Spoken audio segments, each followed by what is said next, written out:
삼계탕의 역사 고려 시대부터 현대까지. 1. 삼계탕의 기원 고려 시대의 영양식. 삼계탕의 기원은 고려 시대까지 거슬러 올라갑니다. 당시에는 연계백숙 또는 게탕이라는 형태로 닭을 이용한 보양식이 존재했습니다. 고려시대의 기록에 따르면 닭을 푹 삶아 기력을 보충하는 음식으로 사용했다고 합니다. 이때 사용된 닭 요리는 오늘날 삼계탕과 비슷한 개념이지만 인삼이나 한약재를 넣는 조리법은 조선시대 이후에 본격적으로 정착되었습니다. 2. 조선시대 보양식으로 발전. 조선시대에는 삼계탕의 원형이 되는 게탕 요리가 더욱 발전했습니다. 특히 조선 후기의 기록을 보면 여름철 복날에 닭과 인삼을 넣어 끓인 보양식을 먹었다는 내용이 있습니다. 이 시기부터 삼계탕이 복날 보양식으로 자리잡기 시작했습니다.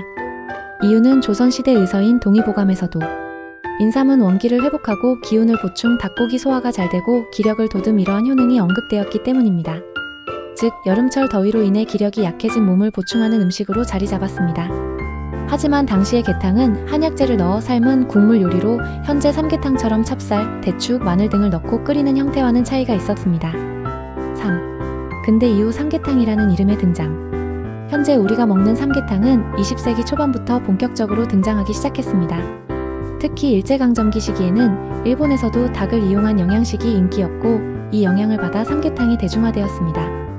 삼계탕이라는 명칭도 이때부터 사용되기 시작했으며 기존의 닭백숙에서 발전하여 인삼, 대추, 찹쌀을 넣고 푹 고아 먹는 형태로 정착했습니다. 이후 경제성장과 함께 서울과 대도시를 중심으로 삼계탕 전문점이 생기면서 복날 대표 음식으로 자리 잡았습니다. 4. 현대 한국을 대표하는 보양식.